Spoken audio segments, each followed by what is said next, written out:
1937 was surely the most prolific year of the Quintet Hot Club of France.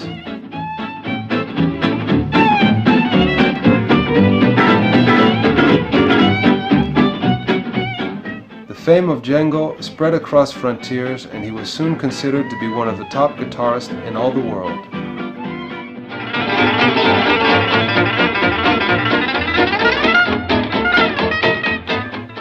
He was not black, and he had never been in the USA, the home of jazz music, but he mastered the language of jazz like any of the greats.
In a show of virtuosity, he turned on the style in this number he had written himself.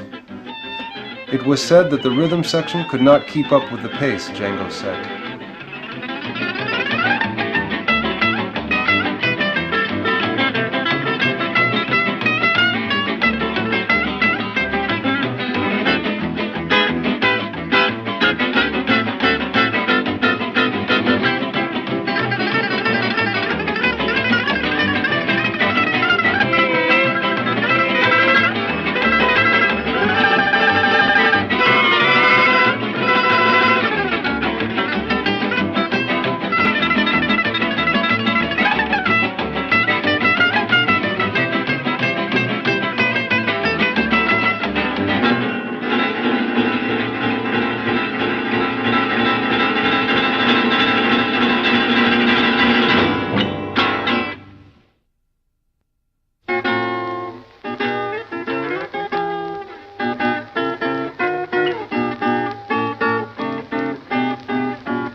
The jazz musicians of North America were amazed when they discovered this magical, prodigious guitarist.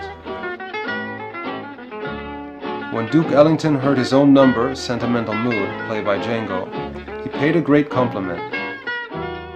When I hear that guitar, I get the impression that I am listening to all the orchestra through just one instrument.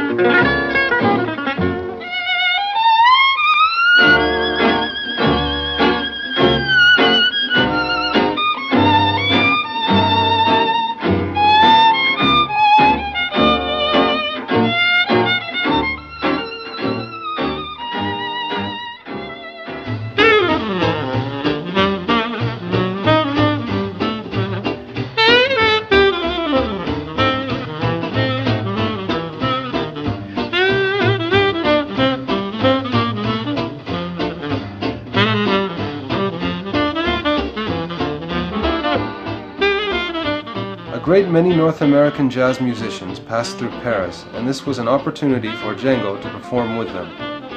However, things did not turn out satisfactorily, as Django was always pushed into second place.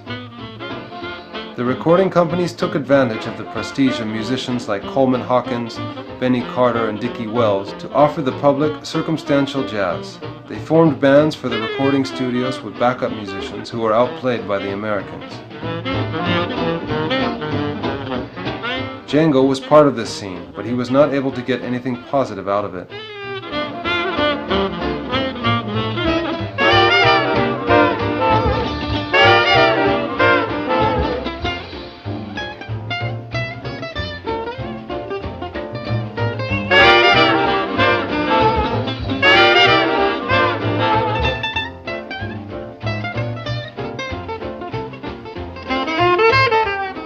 However, jazz in Paris was in fashion. The Hot Club of France changed their venue.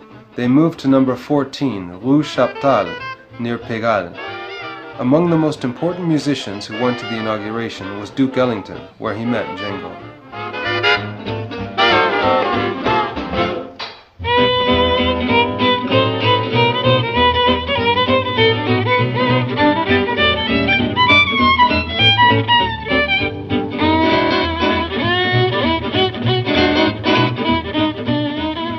However, among all these North American musicians coming and going, a few did leave a mark.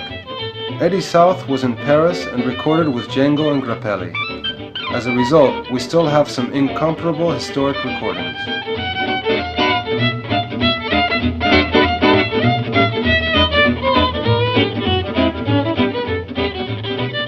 In this Sweet George's Brown, despite the fact that he's playing alone with Eddie South and has to cover the rhythm parts, the mutual understanding is perfect, as if to prove that this tandem was the equilibrium he needed.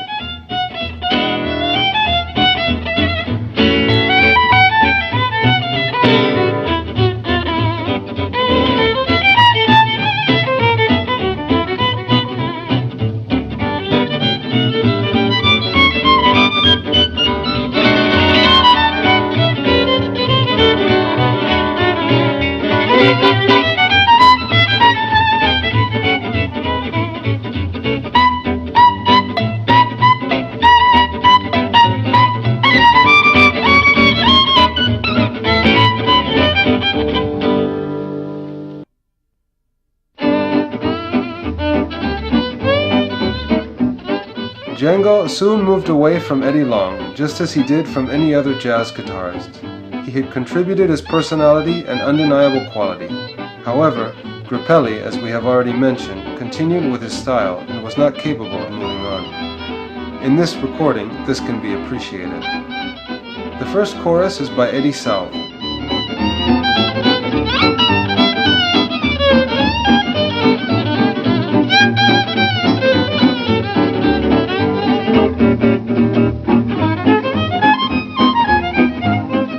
The second chorus by Stéphane Grappelli.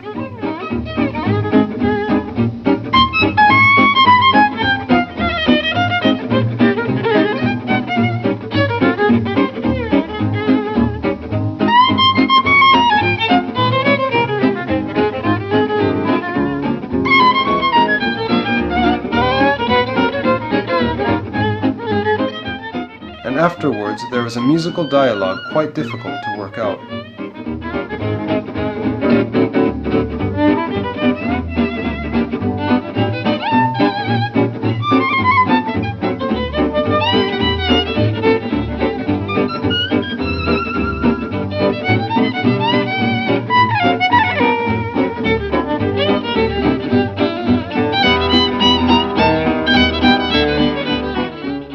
It is worth pointing out that South and Grappelli were great admirers of Johann Sebastian Bach.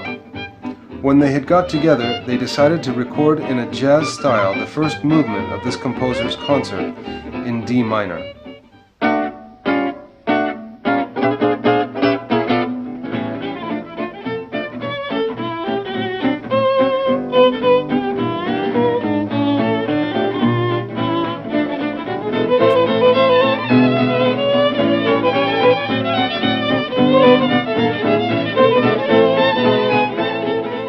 They recorded two versions. The second is the best as its jazz is more vigorous and the improvisations much better. Django covers the rhythm parts majestically.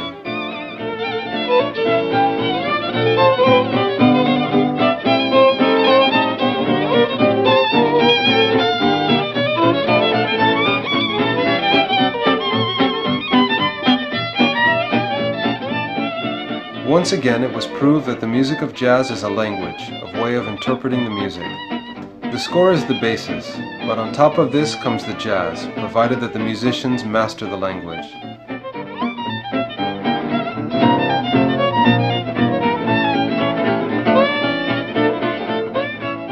Moreover, jazz is timeless. It does not belong just to one age. Jazz could have been born in the Baroque period.